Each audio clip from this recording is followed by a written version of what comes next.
Ngayong umaga po ay pag-uusapan po natin yung pangatlong bahagi na tinatalakay natin tungkol po sa ating pong tema po. Ano po? Alam naman natin ang ating tema is grateful living. At ang ating pong topic po na series ay yung pong we are grateful for God's economy. At ngayon po, ang focus natin sa pagkapasalamat sa provision ng ating Panginoon ay yung pong napakahalaga pong topic. Ito po yung nakikita nyo sa screen. Pwede ba pakibasa po? Want to ready? Read. Wealth is meant for a purpose. You will enjoy God's provision as you understand that every provision of God has a purpose. And the more you are ready and prepared for the purpose, the more wealth He will give unto you. At ang ating passage po ay tungkol kay Abraham, kung paano siya tinawag ng Panginoon mula sa Haran patungo sa lupang pangako, ang Canaan. Ano po? Sa chapter 12 po yun. At kung kayo nagbabasa ng ating Bible reading, puntatin mo ng chapter 13 verse 2. Tingnan natin. Chapter 13 verse 2. And everybody please read aloud. Genesis chapter 13 verse 2. Pakibasa nga po. 1, 2, ready, aloud, read.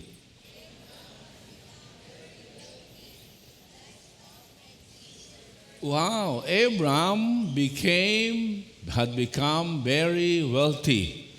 Pwede ba sabihin natin, sa taas mo ang kamay mo, ilagay mo sa dibdib mo, sabihin mo, I will become very wealthy. Walang conviction. Isa pa, talagang may pananampalataya. 1, 2, ready, read.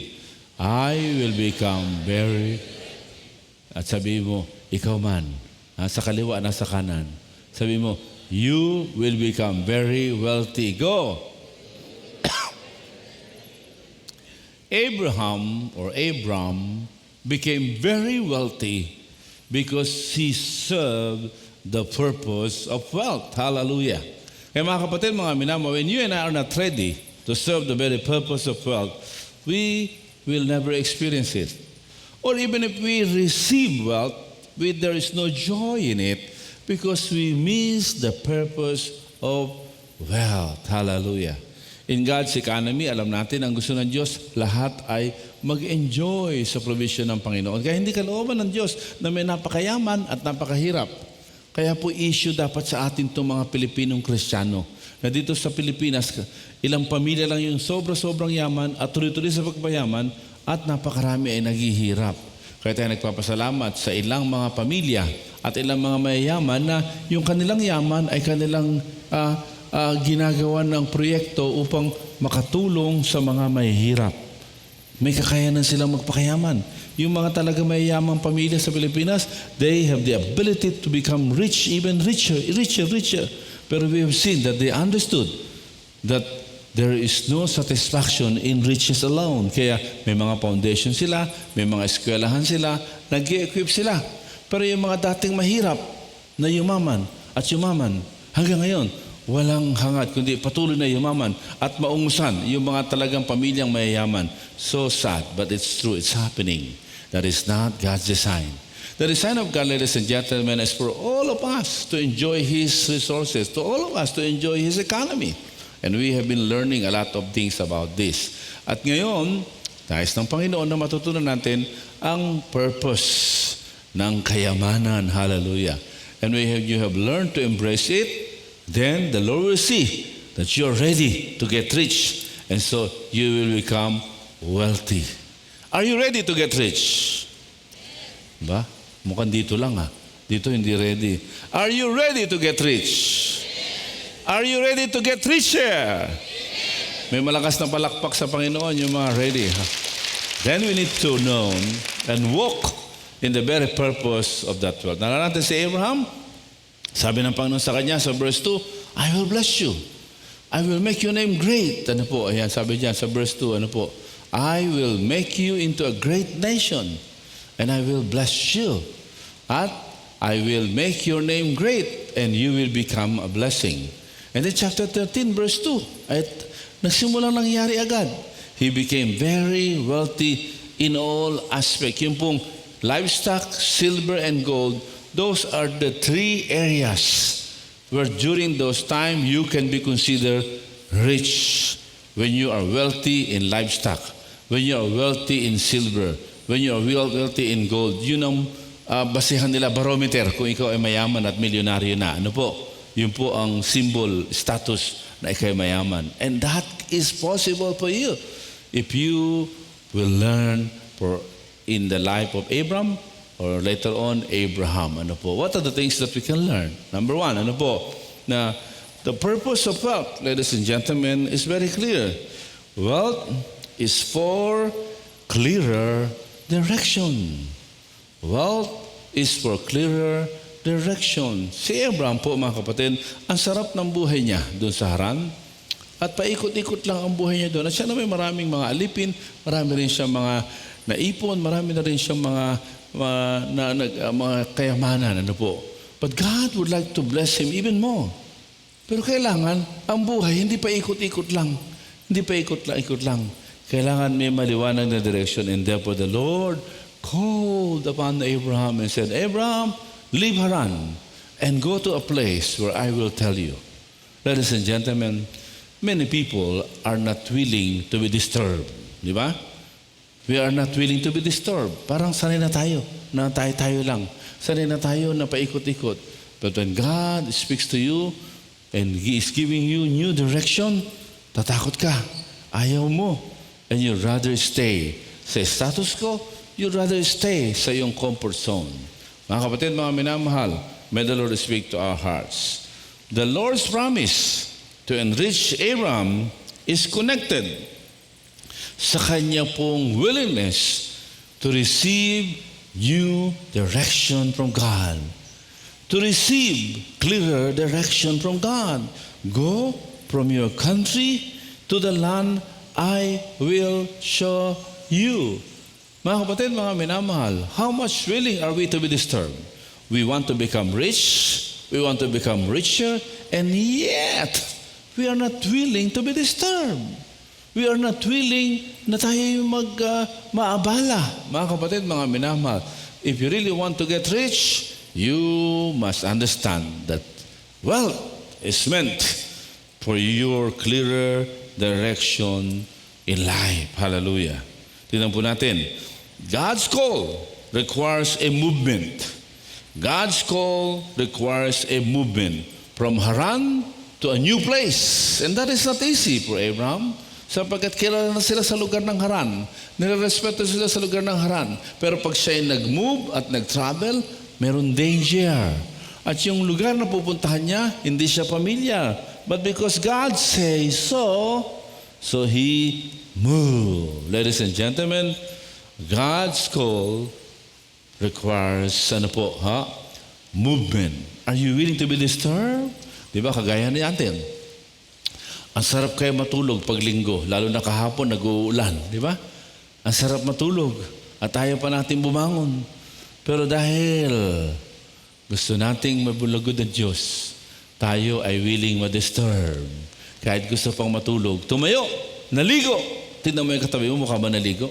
Mukha ba naligo? At nagmamadaling pumunta sa aliw upang sumamba sa Panginoon. Tapi kayo may katabi mo, sabi mo, nakaka-bless ka. You're willing to be moved. You're willing to be disturbed. Sa ating po church, we always remind everybody that we receive salvation from God through Jesus Christ. And out of that, we are thankful, kaya we worship Him. And hindi lang we worship, we serve Him. And hindi lang we serve, we do His mission to bring more people to the Lord. Praise the Lord. Kaya, yung iba po sa atin narito, nag-serve na kanina, 7 o'clock, ngayon naman nag-worship. Yung iba naman na nag-worship dito, mamaya pupunta sa ating mga satellite worship upang doon naman mag-serve. Palapakan niya natin ng Panginoon na intindihan natin ito. So malakas na palakpak sa mga nagsiserve. At tingnan mo yung katabi mo, nagsiserve ka na ba? O kasama ka doon sa ayaw ma-disturb. Yung pagkaraan ng worship ay nagmamamadali. Baka may kumalabit, baka may makipagkwentuhan pa. Isa ka ba doon? Alam nyo, maraming patotoo na dati ganun ako, pagkaraan ng worship, nagmamamadali. Tapos pagka yung kumakausap sa akin, nandiyan dyan, iniiwasan ko, ayaw ma-disturb. Ano po? Pero sabi niya, salamat. Kinulit ako ni Brother Ray. At nang kinulit ako ni Brother Ray, ngayon ang sarap pala na maabala at paglingkod sa Panginoon. Sapagkat una na nagpakaabala ang Panginoon mula sa langit, nagpunta sa lupa, namatay, inilibing at nabuhay na magmuli. Kaya mabuti na lang, kinulit ako pag nasa church. Kapatid, kaibigan, kasama ka ba dun sa patago-tago? Ha? Paiwas-iwas? O handa ka ma-disturb and you're willing to relate? You're willing to be moved. Hallelujah. Mga kapatid, mga minamahal, lahat po ng yumaman ay yumaman hindi dahil po sila ay naging stagnant. They're willing to take a great risk. They're willing to be moved. Hallelujah. Pangalawa, God's call. God's blessing comes with a promise. Ano po? With a promise. Ano po yung promise? Ano sabi niya? I will bless you and you will be a blessing. The blessing was never meant as an end in itself. It's a channel. Hallelujah. Mga kapatid, si Mary pinagpala because she cherished in her heart the word of the Lord. Si Pastor Mon ay nag-60 years na. Ano po? Kahapon ng linggo, hindi natin naipag-pray ng special na prayer yan. Ano po? Tayo ka nga, Pastor Mon. Ayan, si Pastor Mon Crisostomo. Palapakan po natin ang Panginoon sa kanyang buhay. So, hindi naniniwala ang marami na 60 years old na. Ano po, di ba? Sabi na, 60 ka na? Kala namin 65 ka na eh. Ay, hindi wala, di ba? So talaga. Kaya nung kami po nag-celebrate ng mga pastor, ang naging usapan namin, ano ang promise ni God sa iyo, Pastor Mon, at sa ating lahat, that you are cherishing in you. Mahalaga ho kasi yun eh, mga kapatid. Ang mga pinagpapala at pinayayaman ni Lord ay merong iniingatang mga pangako ng Panginoon. Hallelujah. And that promise made them move. Hallelujah. That promise lead them to make a great step in life. God's economy is also a trust-based economy. God's provision is a trust-based provision. Abraham didn't see the land. Hindi niya alam kung saan siya pupuntahin ni God. But he trusted the promise giver. Punta ka dun sa Canaan. He had no idea what Canaan was. He had no idea ano yung dadaanan niya. But he followed. Mga kapatid, mga minamahal, gusto mo ba talagang maging mayaman? Gusto mo talaga ng wealth of the Lord?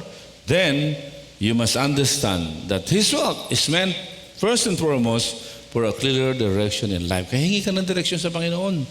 At kasama sa direksyon na yon ay ipaglingkod mo ang iyong buhay sa ating Panginoon. Kagaya ni Josue, sabi niya, as for me and my house, we will serve the Lord. Clear ang kanilang direksyon. Sama sila naroon. Ang gusto nila ipaglingkod ang kanilang buhay sa Panginoon. Because of that, the Lord is indebted to bless all of us. Thank you very much, Doc. Mahalaga po mga kapatid mga minamahal. May the Lord speak to our hearts. Because you have a clear direction, all you need ay naroon along the way. But if you don't take that direction, the provision will come in that direction, but you are not there. Kaya wala kang pagkabala. Because you are not in the right place when the blessings are released. Pangalawa, wealth is not just meant for a clear direction. Wealth is also for missional impact. Ayan, missional impact. Tingnan natin sa buhay ni Abraham. Ano po? Sa buhay ni Abraham, ano po? Hindi lang gusto nila pagpapalain kita. Gagawin kitang malaking bansa. Hindi lang po yun. Kaya sabi, through you, I will bless others. Through you, I will bless other nations. Hallelujah. Mga kapatid, mga minamahal, we must understand that the reason why God will enrich all of us is because God wants you and me to become a channel. Sigaw natin channel. Pakilakasan, daluyan. Maging daluyan tayo na magkapala. Hallelujah. Nakakalungkot, subalit totoo na marami ay gusto lang ay makatanggap. Pero hindi maging channel. Ano po? Hindi handang maging channel. Yung aking kaibigan na mayaman at milyonaryo, ay ito ang isang kanyang katangian. Alam niya kung paano gumawa ng pera and he can make big monies. Pero maliwanag sa kanya ang Bible. In making money, it's not just for him and for his family, kundi maging channel siya ng blessing sa iba. Kaya isa sa mga ministry niya ay yung mga manggagawa ng Panginoon na alam niya may mga pangangailangan, pag-aaral ng anak, nagbo-volunteer siyang pag-aralin. Ano po? In fact, yung aking dalawang anak ay napag-aral niya. Ano po? And I thank God for his life. And then, when I discover later on, na ang dami pala niyang pinag-aaral ng mga bata. Ano po? He has the ability to make good money, but not for himself, not for his children. And when I get to meet his two sons, at yung kanyang dalawang manugang, at yung kanyang asawa at pamilya, I was so blessed to see a simple lives. Very simple ang buhay. Very simple living. And yet they can make money. They create big money. But in order to become a channel of blessing to other people. Palapakinggan natin ang Panginoon sa ganung bagay. Siguro sabi niya, kasi milyonaryo na. No. Hindi. Nagsimula silang gawin yun nang ituro sa kanya ng kanyang magulang na mananampalataya rin. Na anumang meron ka ay hindi lamang para ma-enjoy, kundi maging mapagpala ang iba dahil sa meron. Kaya nung konti pa lang, ipinamumuhay niya na yon. Kaya nang siya ay unti-unting yumaman, pinalaki ng Panginoon, dala-dala niya ang the same principle. Missional impact. Sigaw niyo nga po. Pakilakasan po. Missional impact. Hallelujah. Kaya si Abraham, una makita natin, blessing that moves his family, ay nakita po natin na si Abraham, kasama niya yung buong pamilya niya, na nag-move.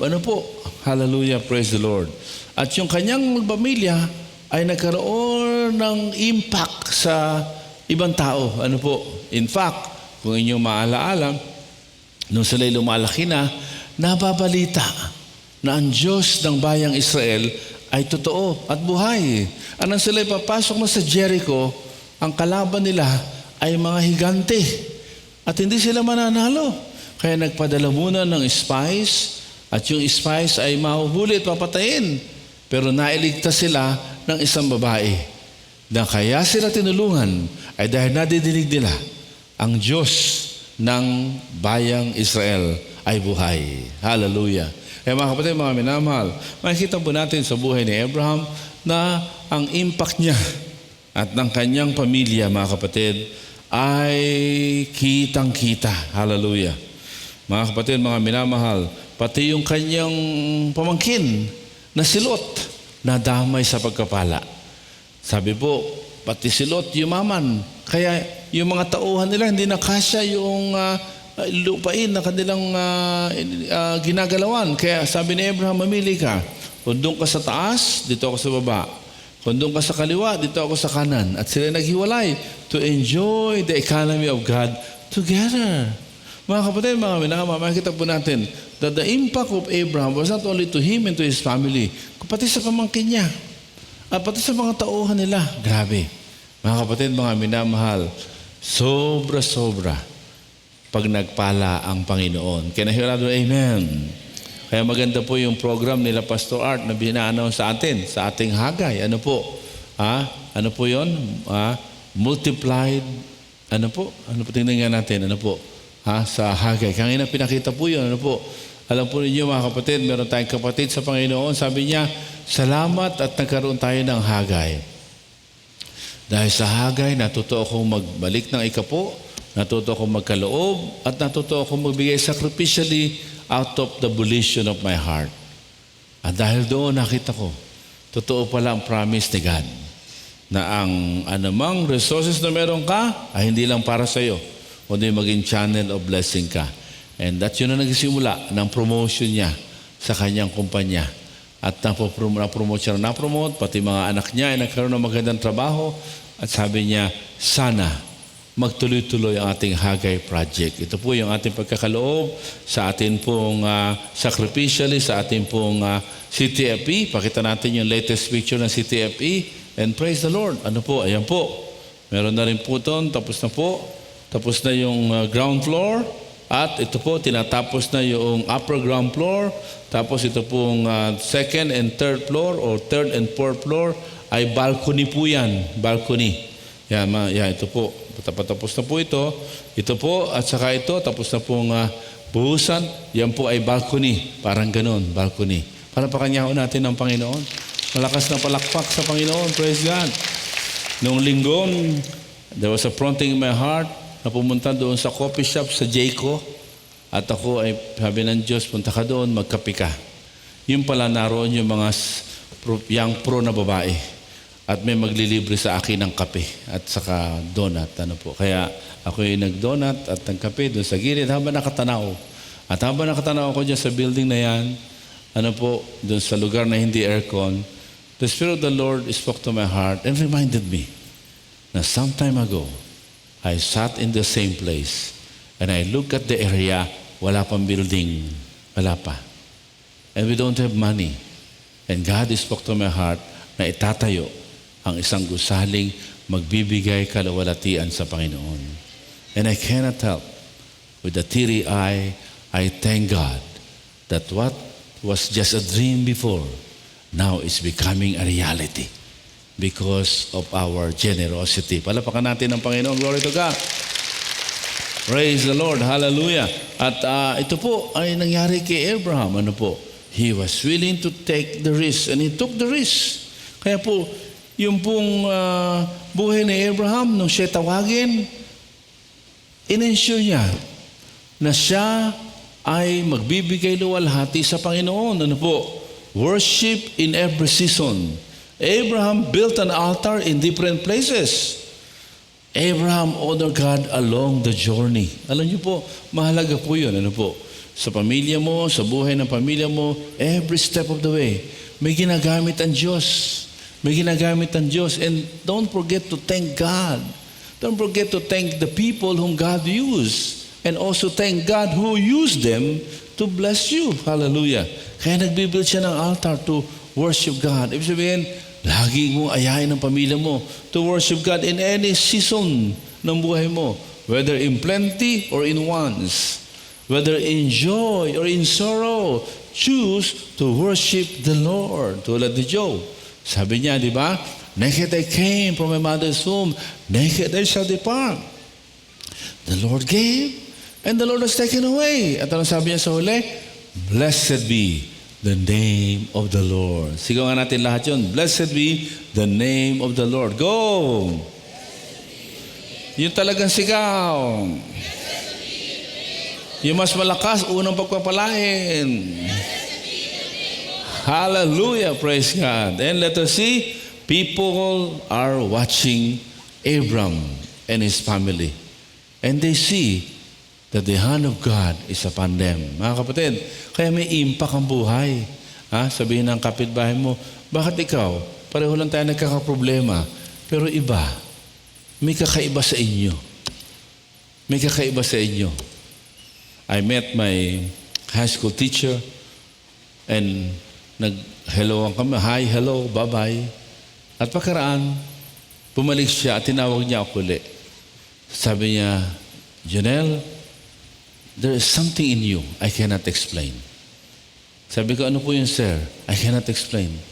There is something in you I cannot explain. Tapos, I took that as an opportunity to tell him of my journey. At sabi niya, sabi ko na nga ba, there is something in you. Mga kapatid, tayo ho ba? Are the people around us saying, I see the hand of God in you. I see God in your journey. Not that we are perfect. My wife and I spoke before about 500 pastors and wives doon sa Kaliraya. And we started by telling them that we do not have a perfect marriage, but we are journeying with the Lord together. Alam niyo po, until now, we are receiving text messages telling us how much they were blessed. Not because we have a perfect family, but because they have understood na ang bawat biyaya at journey ng yugto ng buhay natin ay dapat lang magbigay luwalhati sa Panginoon. Praise God. This week, pray for us. We'll be flying to Masbate. We'll be speaking before 600 pastors and wives also. And they asked us to speak on the same topic. My wife and I cannot help but to thank God. Here we are telling people honestly that we don't have perfect marriage. But we are sharing to them our journey, imperfect journey, pero patuloy na hinuhubog ng Panginoon. Glory to God. Mga kapatid, mga minamahal, it's not that you must look like you are perfect already. Mahalaga lang, ang buhay mo, handa mo ipatotoo ang iyong lakbayin sa Panginoon. Hallelujah. Handa kang mag-proclaim ng pangalan ng Panginoon. Si Abraham, yan po ang kanyang ginawa. And every step of the way, he proclaimed the glory of God. In every season of his life, he proclaimed the glory of God. That's why in chapter 13, verse 2, he had become very wealthy. Hindi lang he had become wealthy, but he had become very wealthy. Why? Because he knew the purpose of wealth, and that is provisional impact. Balikan ko po yung aking kaibigan, yung kanyang kita po, dati 10% sinusoli niya sa Panginoon at 90% sa kanila. Pero habang patuloy siya pinagpapala ng Panginoon, ngayon po baliktad na. 10% na lang naiiwan sa kanila, yung 90% ay ginugugol niya para isulong ang kaharian ng Panginoon. Palapakan niya ho natin ang Panginoon sa bagay na yun. At nung unang marinig ko yun, sabi ko, naku, paano yung mga apo niya?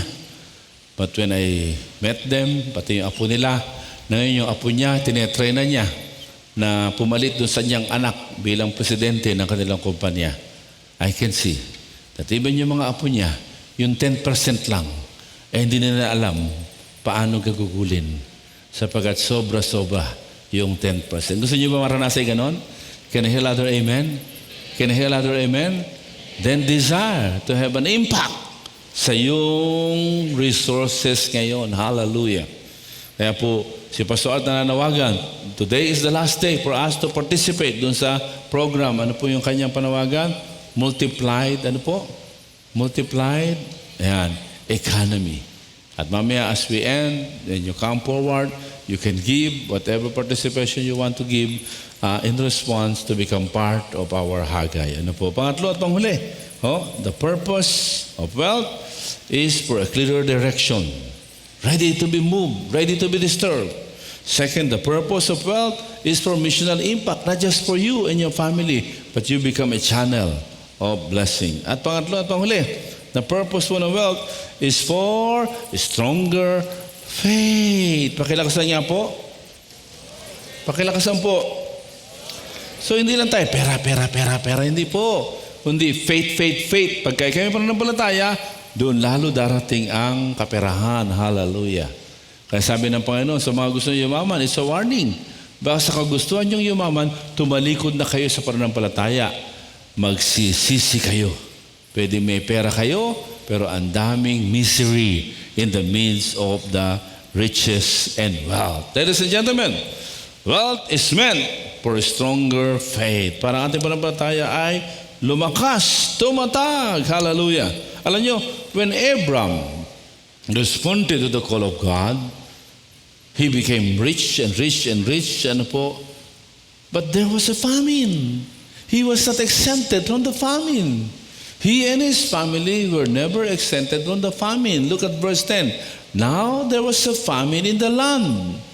Tayo mga kapatid, may mga panahon na dadating tayo sa parang kakapusin, parang mawawalan.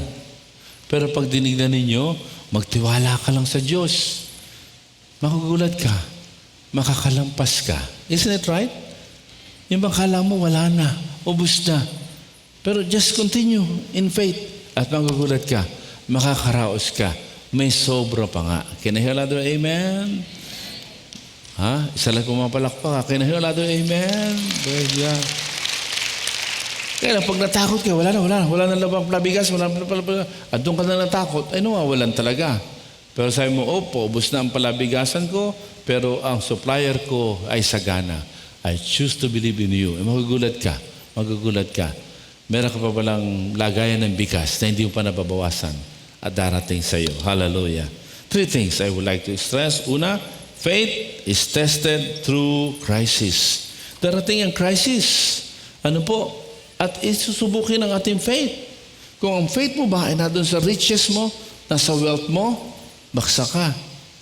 Pero kung ang faith mo ay hindi doon sa riches and wealth mo, kundi kay Lord, mas i-replenish ni Lord ang wealth natin. Hallelujah.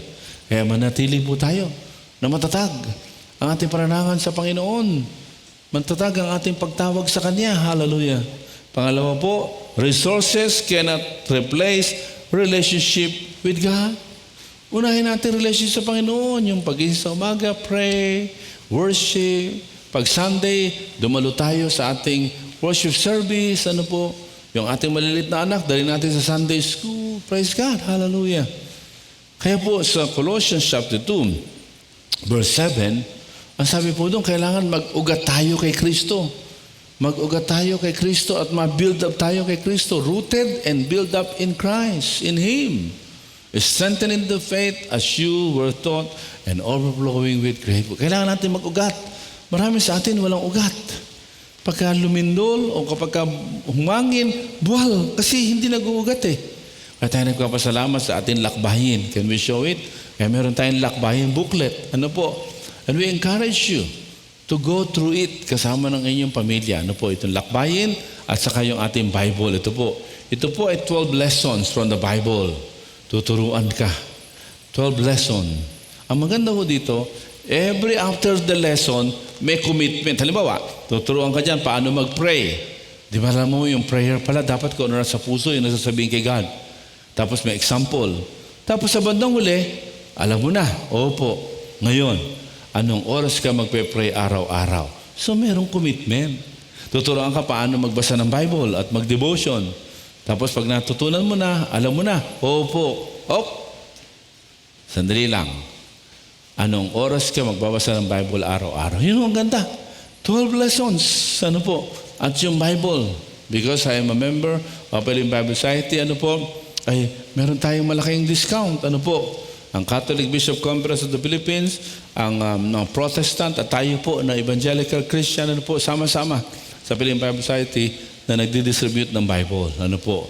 At tayo po, because of the privilege of a board member, I am able to avail big discount at mga simbahan pong iba sa ating bumibili because they are able to avail na mas kaya magandang pagkakataon. Mga may birthday, pang regalo ninyo. Ano po? At samahan natin ito.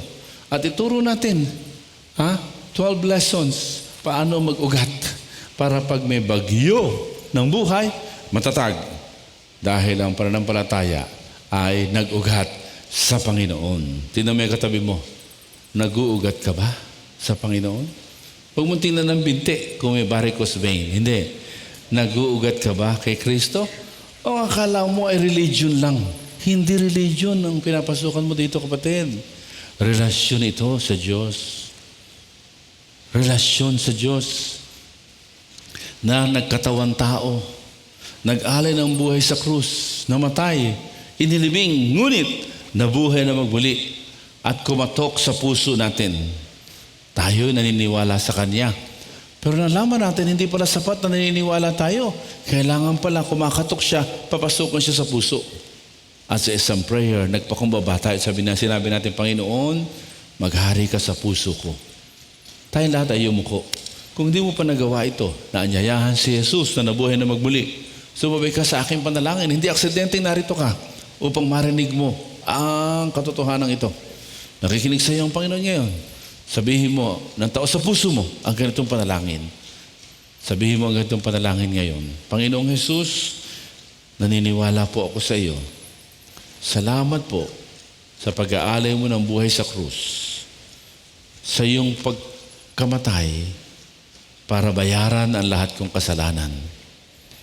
Naniniwala ako sa iyo na ikaw'y nabuhay na magmuli at tinatanggap kita sa aking puso bilang Panginoon at tagapagligtas. Simula ngayon, ako'y magpapatuloy na magpakalalim, mag-ugat sa iyo lamang. Salamat po. Ito ang aking dalangin. Amen. Let me pray for you. Panginoon, selyuhan niyo sa puso namin ang katotohanan ito. And together, we are one big family who have received the gift of salvation in Jesus Christ. This is our prayer. In His name alone. Everybody shout and say, everybody shout and say, sa malakas na palakpak sa Panginoon, glory to God. So sabi ng John 1:12, kung paanong naniwala ka at tinanggap mo si Jesus, ikaw ay naging anak ng Diyos. Hallelujah. John chapter 1 verse 12. Kaya naboborn again. Kasi pag tinanggap ng tao si Kristo, nagiging anak ng Diyos. Kaya naborn again. Ano po? At kaya dumadalo ng worship dahil pasasalamat sa silang na muli sa pamilya ng Diyos. At sabi ng Colossians 2:7, mag-uuga tayo at magpapakatatag tayo. Ano po? Siyang Colossians 2:7. Ano po? Pero bago yung 7, meron verse 6. Anong sabi ng verse 6? Kung paanong tinanggap mo si Jesus, sino tumanggap kay Jesus na? Noon at ngayon lang. Sino ang mga tumanggap na? Taas nga ang kamay. Ipalakpak ang kamay na yan sa mga tumanggap. So verse 6, Colossians 2:6. Ano po ang sabi? So then, just as you receive Christ Jesus as the Lord, continue. Magpatuloy ka. Hindi sapat na tumanggap ka kay Lord.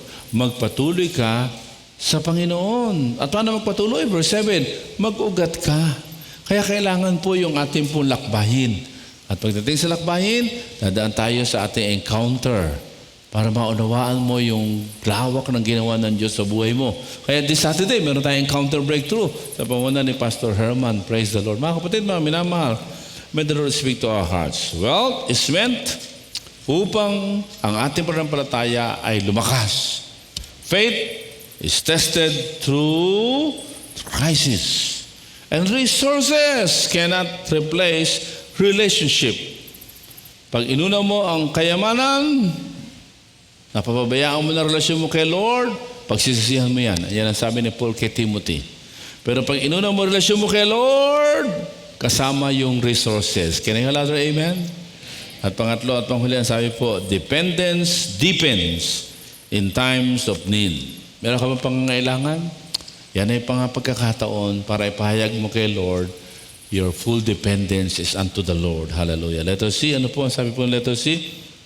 Dependence deepens in times of need. Hallelujah. Oh, may the Lord speak to us. May the Holy Spirit speak to us. Are we fully dependent on the Lord? Are we fully dependent on the Lord? Letter C, ano po? And this is very important, ano po? Kung minsan sa ating pumbuhay, masyado na tayo umaasa sa pera natin. Pero ang gusto ni Lord, magdepende tayo sa Kanya lamang. Kaya nalalagay ka minsan sa matinding pangangailangan para maalala mo tumingala. Na after all, wealth is not what you need. Ang wealth ay dagdag na lamang. What you need is a growing faith in the Lord. Hallelujah. Kapatid, kaibigan, are you ready to get rich? Can you hear that? Amen? Are you interested to become richer? Can you hear that? Amen? Then, we must understand the purpose of wealth. Tayo manalangin. Panginoon, maraming salamat po sapagkat ang salita mo ay buhay at makapangyarihan.